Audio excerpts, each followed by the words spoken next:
Hello everyone, आप लोगों का बहुत बहुत स्वागत है हमारे यूट्यूब चैनल नईमुद्दीन ला क्लासेस पर। और हम संविधान के साथ साथ एक दूसरा सब्जेक्ट भी पढ़ रहे हैं, जूरिस्प्रूडेंस विधि शास्त्र। विधि शास्त्र में हमने दो विचारधाराओं के बारे में जाना था। नेचुरल लॉ ऑफ स्कूल यानी प्राकृतिक विधि विचारधारा। सेकेंड, एनालिटिकल एनालिटिकल स्कूल विश्लेषणात्मक विचारधारा। विश्लेषणात्मक विचारधारा में हमने बेंथम, ऑस्टिन, कैल्सन और एच.एल.ए. हार्ट को पढ़ा था। अब हम एक दूसरी विचारधारा पर आ गए हैं।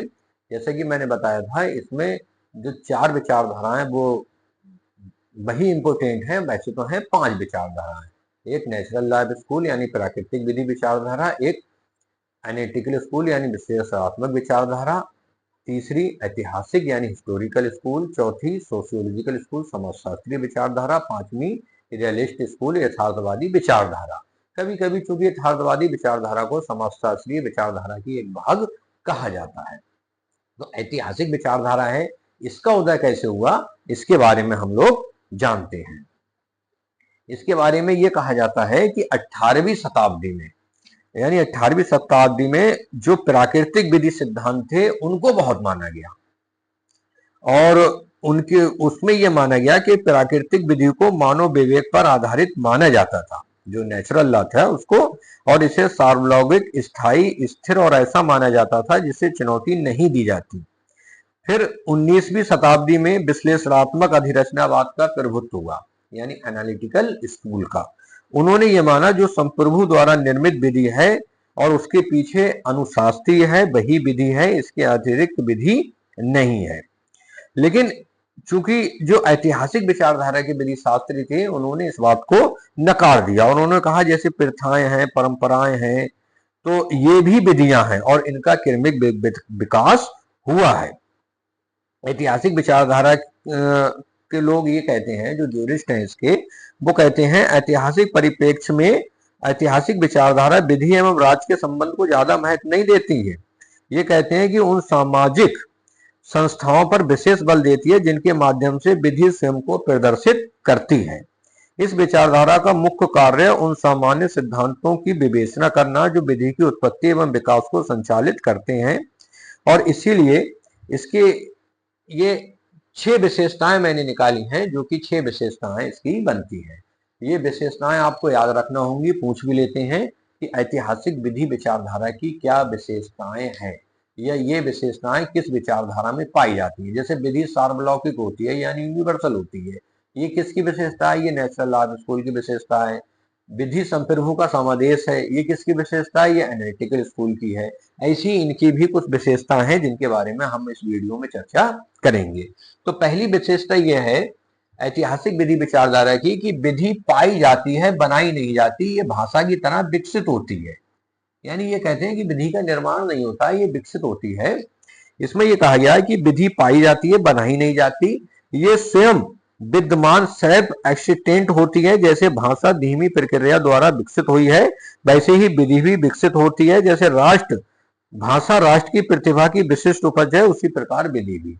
यानी पहली विशेषता यही है ऐतिहासिक विधि विचारधारा की, कि ये कहते हैं कि विधि जो है भाषा की तरह विकसित होती है। दूसरी ये कि विधि राज की पूर्ववर्ती है। विधि क्या है? राज की पूर्ववर्ती। इसमें यह कहा गया है विधि राज की पूर्ववर्ती है और पहले से विद्यमान है।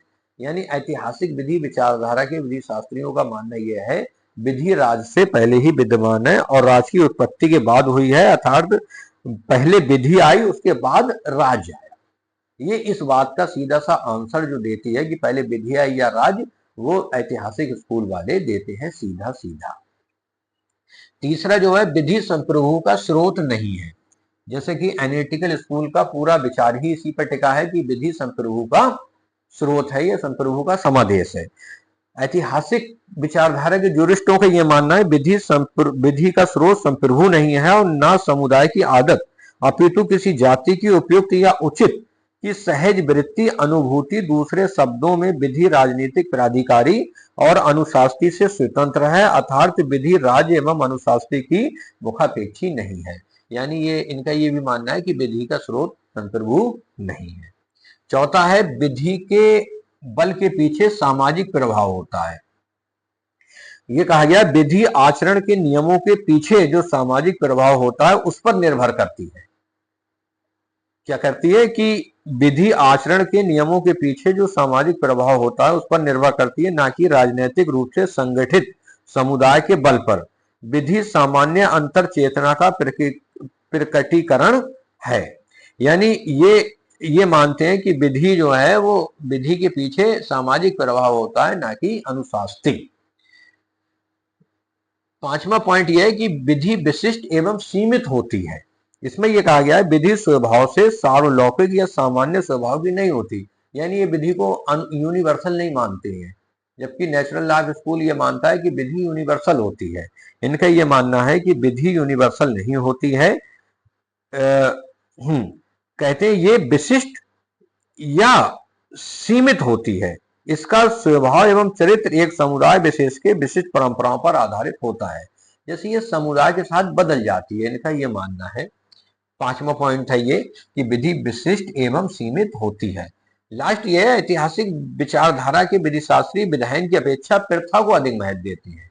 ये सवाल कई बार पूछा जा गया है कि प्रथा को कौन से ज्यूरिस्ट महत्व देते हैं, तो ऐतिहासिक विचारधारा यानी हिस्टोरिकल स्कूल के जो विधि शास्त्री हैं वो प्रथा को महत्व देते हैं। इसके बारे में कहा गया है ऐतिहासिक विचारधारा के विधि शास्त्री विधायन की अपेक्षा हमेशा ध्यान रखना प्रथा को ज्यादा महत्व देते हैं।